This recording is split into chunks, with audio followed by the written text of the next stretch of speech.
오늘 하나님께서 우리에게 주시는 말씀은 신약성경 누가복음 11장 1절에서 4절의 말씀입니다.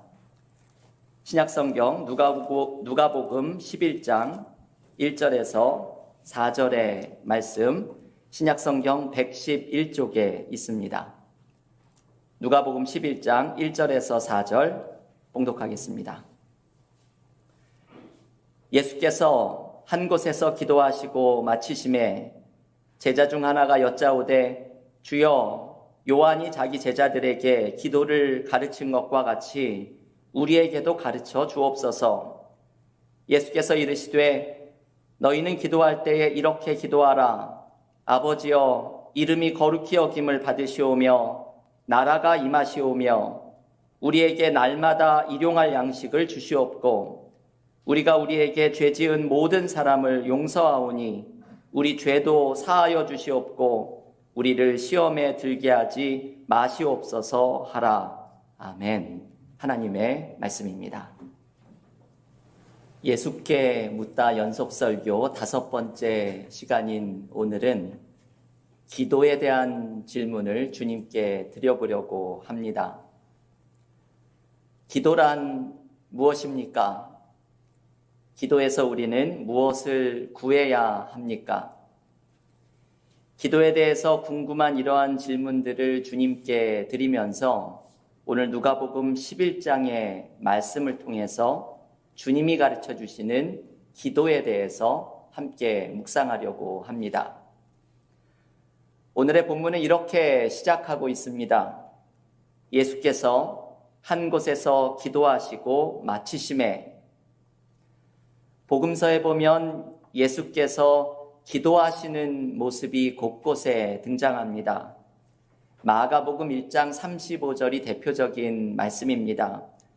새벽 아직도 밝기 전에 예수께서 일어나 나가 한적한 곳으로 가사 거기서 기도하시더니, 주님은 새벽 일찍 일어나서 기도하기 위해 한적한 곳으로 가십니다. 주님이 가지고 계셨던 기도의 습관이었습니다. 예수님은 하루를 시작하기 전에 조용한 곳에서 하나님과의 기도의 시간을 가지십니다. 주님께서 낮 동안 수많은 사람들을 만나고 그 수많은 바쁜 일들을 감당할 수 있었던 비결은 여기에 있었습니다. 주님은 새벽 일찍 하나님과의 교제 속에서 경험한 힘으로 하루의 모든 일을 감당할 수 있었던 것입니다. 그리스도인들은 주님처럼 기도 가운데 경험한 은혜로 삶의 모든 일을 감당하면서 살아갑니다. 종교개혁자 마틴 루터의 이야기를 종종 말씀드렸습니다. 이분은 내가 너무 바쁘기 때문에 하루 4시간씩 기도한다고 말했습니다. 종교개혁의 그 엄청난 바쁜 일들 속에서도 기도하지 않고서는 그 일을 감당할 수 없었다는 말입니다. 여러분, 우리의 모습은 참 다릅니다. 우리는 주님처럼 기도하는 습관을 가지고 있습니까? 우리는 바쁘면 제일 먼저 건너뛰는 것 중에 하나가 기도입니다. 하지만 주님은, 또 기도의 사람들은 바쁘기 때문에 더욱더 기도해야 한다고 생각했습니다. 예수께서는 생명줄인 기도를 붙잡고 삶의 모든 일을 감당하고자 하나님께 나아가십니다. 우리도 주님처럼 기도의 습관을 가져야 합니다. 바쁘기 때문에, 힘들기 때문에 더욱더 기도해야 합니다. 기도할 때 우리는 살아나는 은혜를 경험하게 됩니다. 주님의 기도의 습관을 바로 옆에서 지켜보았던 제자들이 오늘 본문에서 주님께 기도에 대해서 묻습니다. 도대체 기도가 무엇이길래 주님은 그 바쁜 공생의 삶 속에서도 기도를 빼놓지 않으시는지 궁금했던 것입니다. 그래서 제자들이 주님께 요청합니다. 오늘 본문 누가복음 11장 1절입니다. 예수께서 한 곳에서 기도하시고 마치심에 제자 중 하나가 여짜오되 주여, 요한이 자기 제자들에게 기도를 가르친 것과 같이 우리에게도 가르쳐 주옵소서. 제자들은 요한의 제자들이 스승에게 기도를 배운 것처럼 자신들에게도 기도를 가르쳐 달라고 주님께 요청합니다. 여러분, 이 요청이 의미심장합니다. 기도를 가르쳐 달라는 말입니다. 생각해보면 좀 이상하게 느껴지죠? 기도를 배워야 할 필요가 있습니까? 기도는 그저 하나님께 우리의 마음을 아뢰면 되는 것 아닙니까? 그런데 오늘 본문은 기도를 배워야 할 것임을 알려주고 묵상하도록 초대합니다. 기도를 배워야 한다는 것은 어떤 의미일까요? 기도를 배운다는 것은 하나님이 우리에게 기도하기를 원하시는 것을 배워야 한다는 의미입니다. 기도는 하나님이 시키시는 기도는 살리고 나의 뜻대로 하는 기도는 조금씩 잦아드는 시간이 되어야 합니다. 기도를 하다 보면 이런 것을 경험하죠. 하나님의 뜻대로 하는 기도는 점점 강하게 살아나는데 나의 뜻대로 하는 기도는 점점 약해지는 것을 경험합니다. 그래서 기도는 하나님이 원하시는 기도를 배우는 시간이 되어야 합니다. 오늘 주님께서는 기도를 가르쳐 달라는 제자들의 요청에 오늘 본문 2절에서 너희는 기도할 때에 이렇게 하라 말씀하십니다. 제자들이 배워야 할 기도, 하나님이 원하시는 기도가 무엇인지를 주님은 알려주시려는 것입니다. 주님께서 제자들에게 가르쳐 주신 기도는 바로 주기도문입니다. 오늘 본문 누가복음 11장 2절부터 3절에 주기도문이 등장합니다. 여러분, 이 주기도문은 참 중요한 기도이지요. 몇 년 전에 우리 교회에서 주일날 연속 설교를 하면서 이 주기도문을 한 구절 한 구절 10주 동안 묵상을 하였는데 이 주기도문이 얼마나 중요하고 은혜가 담겨 있는 기도인지를 우리 공동체가 배웠습니다. 김영봉 목사님은 주기도문을 위험한 기도라고 부릅니다. 왜 이것이 위험한 기도인가 하면 우리는 주기도문을 때로 주문처럼 뜻도 새기지 못하면서 외울 때가 있지만 주기도문은 그 안에 담겨 있는 하나님이 원하시는 기도를 드리는 동안 우리의 삶이 변화되는 능력을 체험하기에 이것이 위험한 기도라고 부릅니다. 주기도문은 세상에서 가장 위대한 기도입니다. 기도를 가르쳐 달라는 제자들의 요청에 주님은 주기도문을 알려주시면서 우리가 기도 가운데 무엇을 간구해야 할지를 가르쳐 주십니다.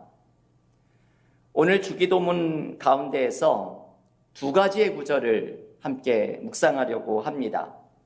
주기도문은 앞부분은 하나님과 관계된 기도를 드리고 뒷부분은 나와 관계된 기도를 드리는데 이 두 부분의 각각의 대표로 두 개의 구절을 함께 묵상하려고 합니다. 첫 번째는 하나님의 이름에 대한 기도입니다. 주님은 우리의 기도가 하나님의 이름을 부르는 기도가 되기를 가르쳐 주십니다.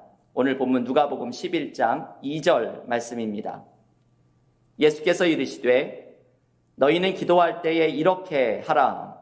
아버지여 이름이 거룩히 여김을 받으시오며 나라가 임하시오며. 여기에서 주님은 하나님의 이름이 거룩히 여김을 받으소서라고 기도하라고 말씀합니다. 여러분, 이것이 주님의 기도와 우리들의 기도의 가장 큰 차이점입니다. 예수님은 나의 이름이 아니라 하나님의 이름이 드러나게 해달라고 기도하셨던 분입니다. 이것이 참 중요한 기도이지요. 나의 삶에 하나님의 이름이 드러나는 것입니다. 하나님의 이름이 드러나는 것은 하나님의 뜻이 나타나는 것을 의미합니다. 내 삶에 하나님의 뜻이 드러나는 기도를 드리는 것이 우리가 살아나는 길입니다. 우리는 나의 이름을 내려놓고 하나님의 이름이 드러날 때에 삶의 희망을 발견합니다. 사실 그렇죠. 나의 보잘것없는 능력, 나의 어리석은 계획이 이루어지는 것에서는 희망을 찾아보기가 어렵습니다.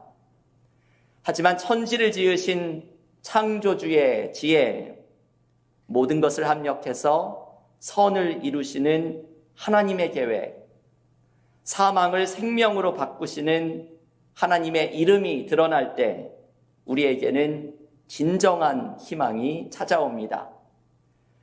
그래서 우리가 기도 가운데 배워야 할 것은 나의 이름을 내려놓고 하나님의 이름을 부르는 것입니다.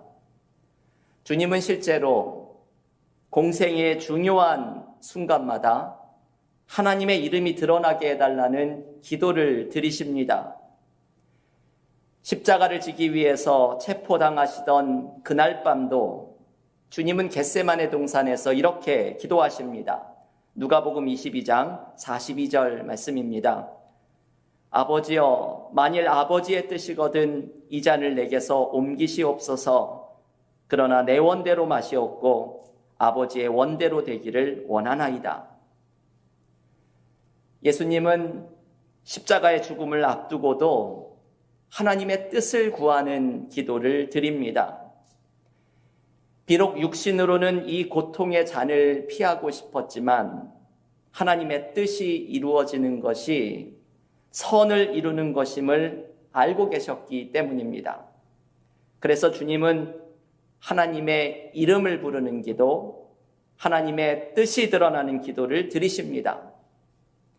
우리도 삶에서 하나님의 뜻이 드러나기를 기도할 때 우리가 살아나는 은혜를 경험합니다. 오늘 예배를 시작하는 교동문에서 마태복음 6장 33절을 읽었습니다. 그런즉 너희는 먼저 그의 나라와 그의 의를 구하라. 그리하면 이 모든 것을 너희에게 더하시리라. 여러분, 이 말씀에는 놀라운 신비가 담겨 있습니다. 하나님의 뜻이 이루어지기를 구하면 우리의 삶의 모든 것이 제자리를 잡게 된다는 말씀입니다. 여러분, 이 말씀을 깨닫는 사람과 깨닫지 못하는 사람은 너무나 큰 차이가 있습니다. 우리는 내 삶의 문제와 필요에 매몰되어서 허덕거리며 살아갑니다. 그래서 나의 계획, 나의 생각이 이루어지기만을 기도 가운데 간구합니다. 그런데 주님은 그것을 바꿔보라고 말씀합니다. 하나님의 생각, 하나님의 계획이 이루어지기를 먼저 기도하라는 것입니다. 그리하면 그 모든 다른 일들이 저절로 제자리를 잡는 것을 경험하게 될 것이라고 말씀합니다. 이 마태복음 6장 33절의 비밀이 오늘 주님이 말씀하시는 주기도문의 구절입니다.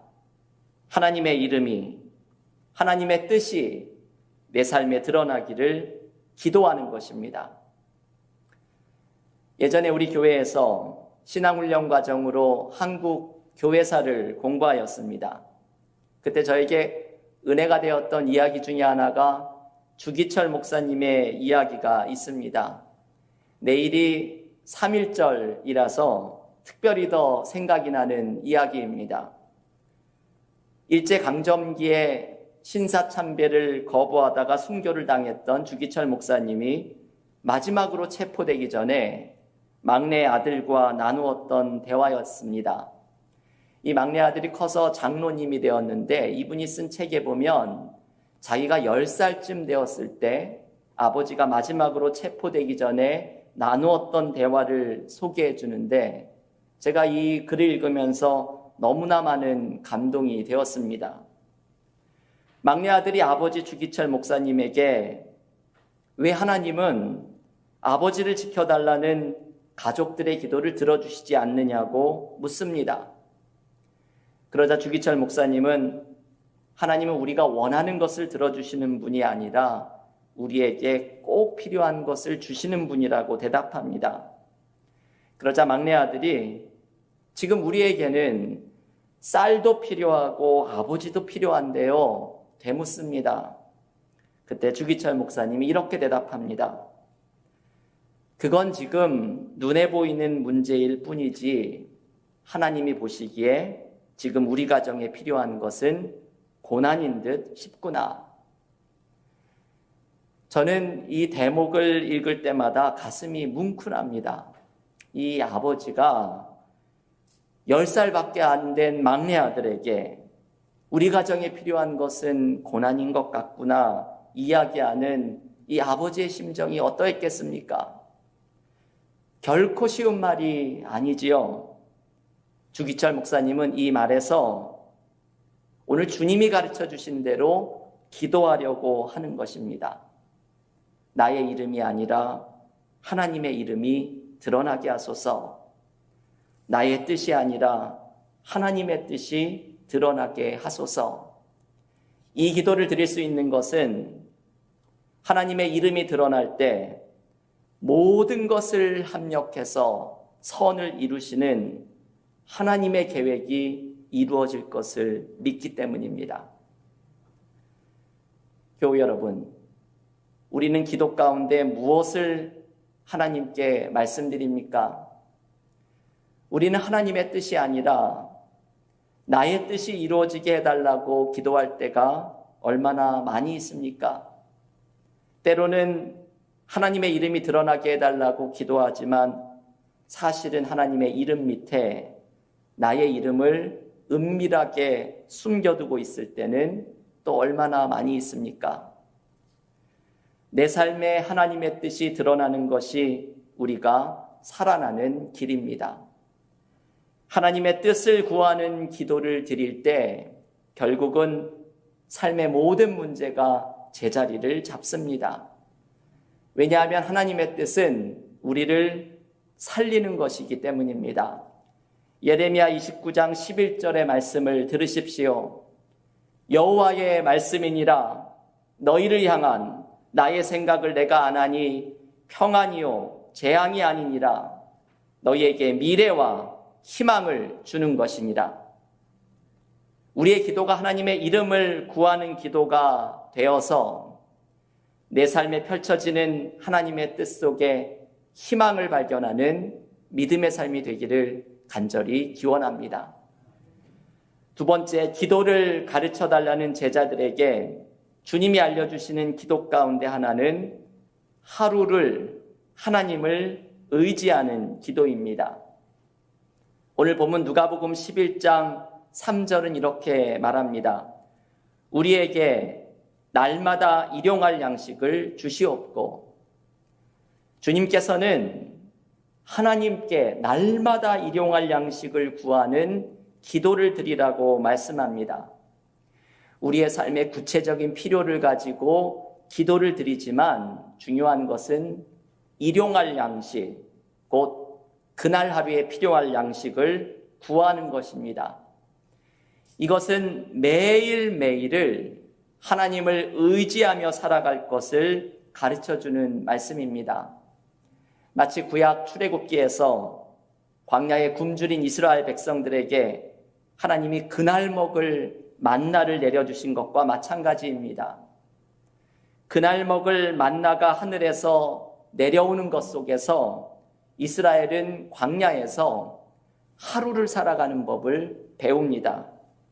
염려도 내려놓고 욕심도 내려놓고 그날 하루를 하나님을 의지하며 살아가는 것이 중요함을 배우게 된 것입니다.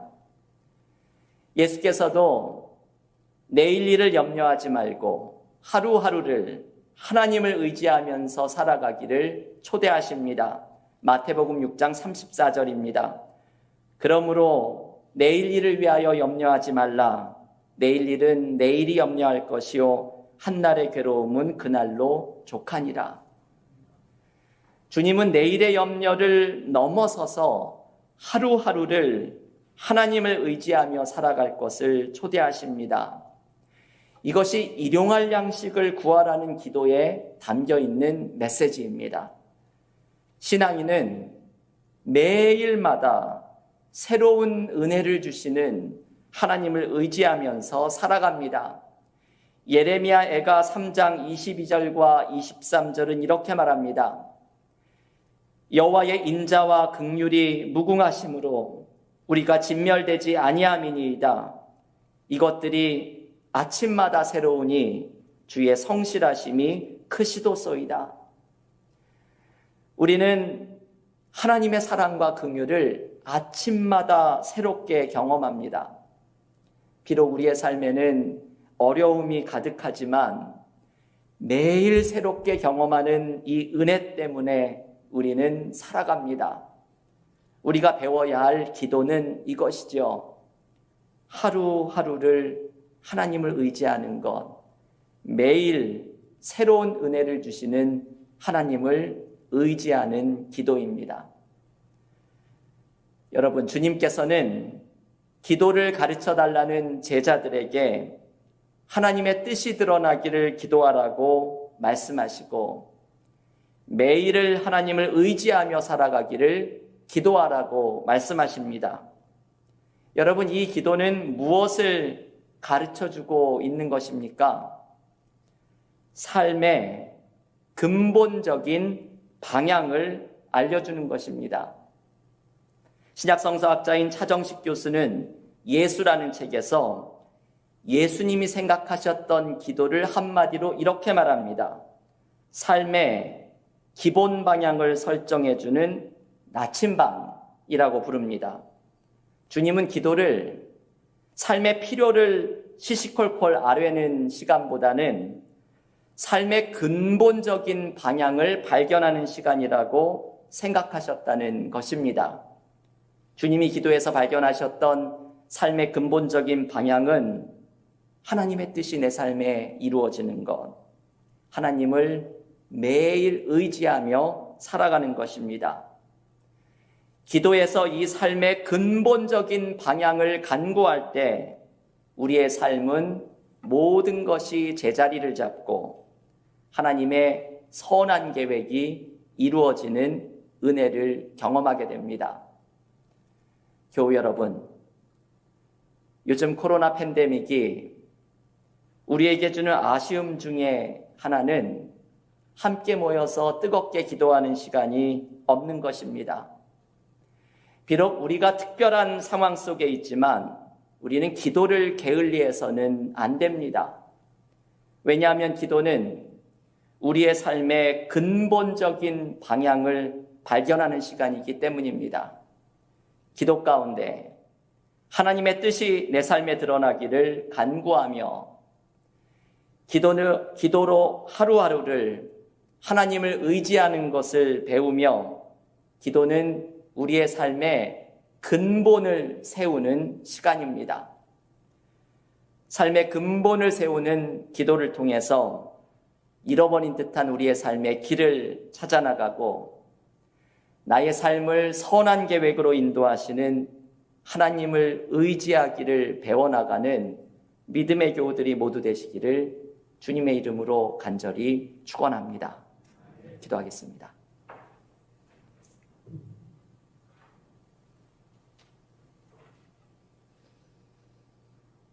하나님 감사합니다. 오늘 주님께 기도란 무엇인가 여쭈어보면서 주님께서 주시는 삶의 근본을 세우는 기도의 말씀을 묵상하게 하시니 감사드립니다. 우리의 삶에 하나님의 선한 계획, 하나님의 뜻이 나타날 때 우리가 살아나고 새로운 희망을 발견하게 될 줄을 믿습니다. 아침마다 새로운 은혜를 주시는 하나님의 은혜를 매일매일 의지하며 나아갈 때 우리의 삶이 하나님의 은혜의 손길 가운데 있음을 깨닫게 될 줄을 믿습니다.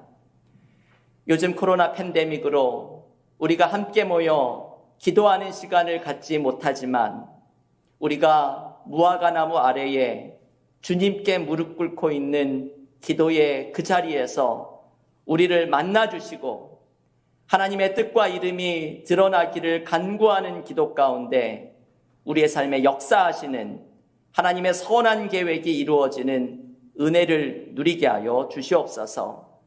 삶의 어려움과 곤고함 속에 하나님의 도우심을 간구하며 나아갈 때마다 이스라엘 백성들이 염려와 욕심을 내려놓고 하루하루를 하나님을 의지하며 살아갈 것을 배웠던 것처럼 아침마다 새로운 은혜로 찾아오시는 하나님의 사랑과 긍휼의 은혜 가운데 하나님을 의지하며 살아가는 축복을 누리게 하여 주시옵소서. 이 모든 말씀 예수님의 이름으로 기도하옵나이다. 아멘.